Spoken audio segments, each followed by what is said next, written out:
শুক্রবার রাতে আনুমানিক 10টা নাগাদ বিক্ষোভ প্রদর্শন চলাকালীন সময় কংগ্রেস দলের কর্মী সমর্থকেরা হঠাৎ জেলা শাসকের অফিসের ভেতরে জোর করে ঢুকতে চাইলে রাজ্য পুলিশ এবং টিএসআর বাহিনী বুদ্ধিমত্তার সহিত কংগ্রেস দলের কর্মীদের সামলে নিলেও এসএফবি কেন্দ্রীয় বাহিনীর জওয়ানরা কংগ্রেস দলের কর্মীদের উপর লাঠিচার্জ শুরু করে বলে অভিযোগ।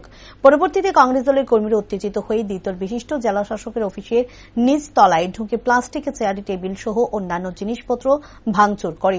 ঘটনার 15 মিনিট পর জেলাশাসক দিলীপ কুমার চাকমা অফিসে আসার পর ওনার চেম্বারে কংগ্রেস দলের নেতৃত্বদের সাথে বৈঠকে বসেন। বৈঠকে জেলাশাসক ছাড়া অতিরিক্ত জেলাশাসক বিধায়ক বিরজিৎ সিনহা, ঊনকোটি জেলা কংগ্রেসের সভাপতি মোহাম্মদ বাদরুজ্জামান সহ অন্যান্যরাও উপস্থিত ছিলেন। বৈঠকের শেষে জেলা কংগ্রেস সভাপতি মোহাম্মদ বাদরুজ্জামান জানান যে জেলাশাসক আশ্বস্ত করেন যে গত 5ই আগস্ট সর্বদলীয় বৈঠকে কংগ্রেস দলকে গণনা কেন্দ্রের পূর্ব দিকে ক্যাম্পাস করার যে সিদ্ধান্ত নেওয়া হয়েছিল সেটাই বহাল থাকবে। অর্থাৎ কংগ্রেস দলের দাবি মেনে নেওয়াতে আগামীকাল 10 আগস্ট গৌরনগর ব্লক এলাকায় বন্ধ কর্মসূচি প্রত্যাহার করে নিয়েছেন বলে কংগ্রেস দলের নেতৃত্বরা জানিয়েছেন। তবে কংগ্রেস দলের নেতৃত্বরা রাজ্য পুলিশ এবং টিএসআর জওয়ানদের ভূয়সী প্রশংসা করলেও এসএসবি এর ভূমিকা নিয়ে তীব্র সমালোচনা করেন।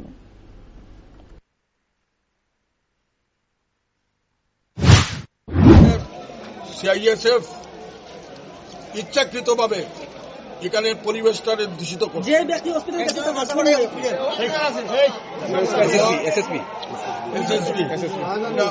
শাহজাহান মিয়া খুব মারাত্মক অবস্থাদার, মানিক মিয়া যে কোনো সময় সে এক্সপায়ারও করতে পারে এবং প্রায় 50 জনের মতো লোকের উপরে আঘাতপ্রাপ্ত হয়েছে, যেটা ডিএম সাহেবকে আমরা জিজ্ঞাসা করেছিলাম। উনি বলছেন কোনো ম্যাজিস্ট্রেট অর্ডার দেয়নি।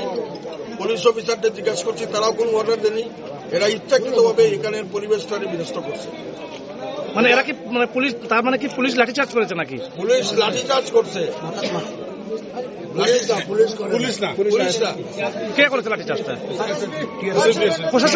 প্রশাসনের কি কোনো অনুমতি ছিল লাঠিচার্জ করার? পুলিশ এবং টিএসআর কিছুই করেনি। তাদের ভূমিকাটা অত্যন্ত প্রশংসনীয়, কিন্তু এসএসবি ইচ্ছাকৃতভাবে এখানের পরিবেশটাকে বিনষ্ট করছে। 5 জন।